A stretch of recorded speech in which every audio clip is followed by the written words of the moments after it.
यसपालि दशैंमा सौले बिदा ननिँदाखेरि घर जान पाइएन। तिहारमा त जसरी भए पनि जानुपर्छ म त। यसपालि यो सिजनमा सामानहरुको अर्डर धेरै नै आएको छ। त्यही भएर यसपालिको तिहारमा हामीलाई घर जान छुट्टी दिँदैन होला साउले। बिदा पाएन भने त कामै छोडेर भए पनि जान्छु म त। कामै छोडेर जानु त उचित त होला। बल्ल तल्ल पाएको कामको चाप बढी भयो अनुसार साउले ज्याला पनि त राम्रै दिएको छ। फेरि तिम्रो त्यत्रो दिन पनि त छ। तिहारमा घर नजाँदैमा के बित्छ र? वर्षमा एकचोटि आउने तिहार, बहिनी दाजु आउला, भैटिका लाउला भनेर बसिरहेकी होलिन् र धार्मिक मान्यता अनुसार भैटिका गर्नाले आरोग्य तथा दीर्घजीवी हुने मान्यता छ। परम्परादेखि चलिआएको रीतिरिवाजलाई त मान्नै पर्यो नि।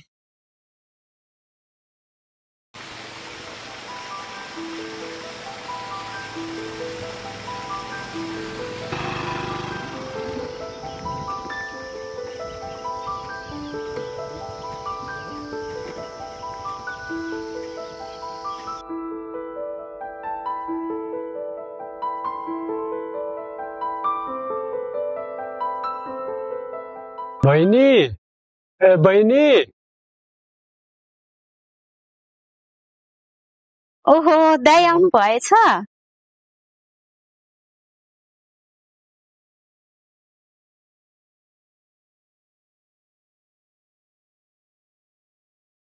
ल अहिले जान्छु है, पछि बिदा मिल्यो भने फेरि आउँछु।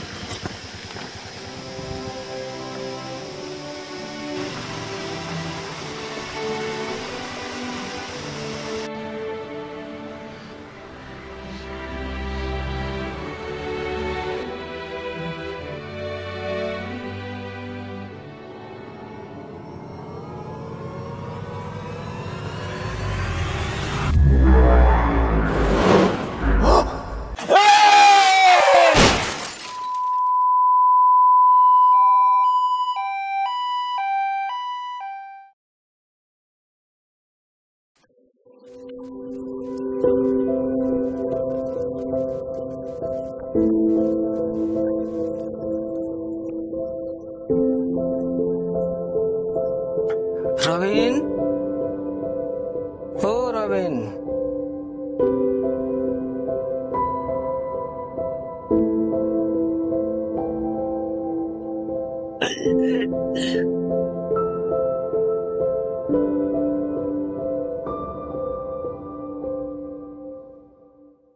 रबिन कसरी भयो यस्तो? घरबाट बिदा लिएर बाइकमा नर्मल स्पिडमा आइरहेको थिएँ। उताबाट ओभर स्पिडमा आएको गाडीले ठक्कर दिएर भाग्यो। धन्न भाग्यले बाँचियो, झन्डै मरेको। ज्यानको कुनै भरोसा रहेनछ, मृत्यु कुनै पनि बेला हुने रहेछ। यो संसारमा नित्य त कोही पनि छैन। हामी सबै नाशवान नै छौं। एक दिन न एक दिन त हामीले पनि मर्नु नै पर्छ। तर सद्भक्ति गर्नेको चाहिँ अकाल मृत्यु हुँदैन। सत्य साधना गर्नेको आयु क्षीण भइसकेको भए तापनि परमात्माको सद्भक्तिले 100 वर्षको आयु बढाइदिनु हुनेछ भनेर ऋग्वेद मण्डल नम्बर 10 सूक्त 161 को मन्त्र नम्बर 2 मा प्रमाण छ। शास्त्र अनुकूलको सद्भक्ति वास्तविक सद्गुरुले मात्र गराउनुहुन्छ। वर्तमान समयमा शास्त्र अनुकूल भक्ति गराउने एकमात्र सन्त रामपालजी महाराज हुनुहुन्छ। हामी पनि भगवानको भक्ति गर्छौं। प्रत्येक एकादशीको व्रत बस्छौं, मन्दिर जाने र भजन कीर्तन गर्ने गर्छौं। भगवानको चाह हुनु र भगवान प्राप्तिको प्रयास गर्नु राम्रो कुरा हो। तर भगवानबाट लाभ प्राप्त गर्न शास्त्र अनुकूल भक्ति गर्नुपर्ने हुन्छ। शास्त्र अनुकूल भक्ति गराएर मुक्ति दिलाउने वास्तविक सद्गुरुबाट दीक्षा लिएर मर्यादामा रही भक्ति गर्नाले मात्र भगवानबाट लाभ प्राप्त गर्न सकिन्छ।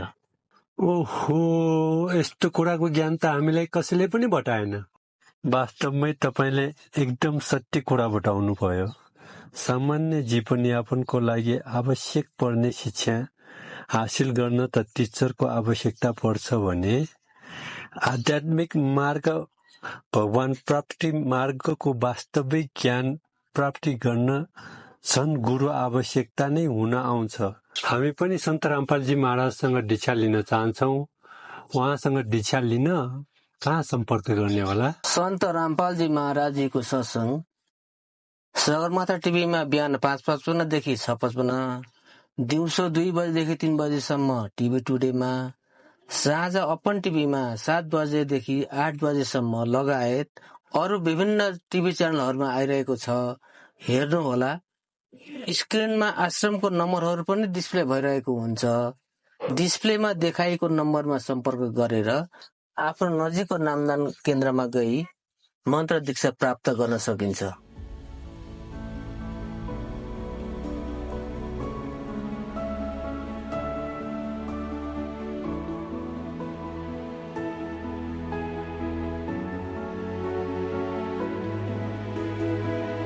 सन्त रामपालजी महाराजजीबाट लिखित यो ज्ञान गङ्गा पुस्तक, यो गीता तिम्रो ज्ञान अमृत पुस्तक, यो जिउने मार्ग वे अफ लिभिङ, यी पुस्तकहरू पढ्नको लागि म आग्रह गर्दछु।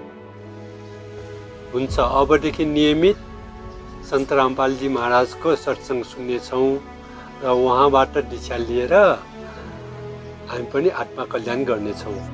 ल तपाईँहरू पनि अब मसँगै भन्नुहोस्, बन्दी छोड सद्गुरु रामपालजी महाराज की जय हो। बन्दी छोड सद्गुरु रामपालजी महाराज की जय हो।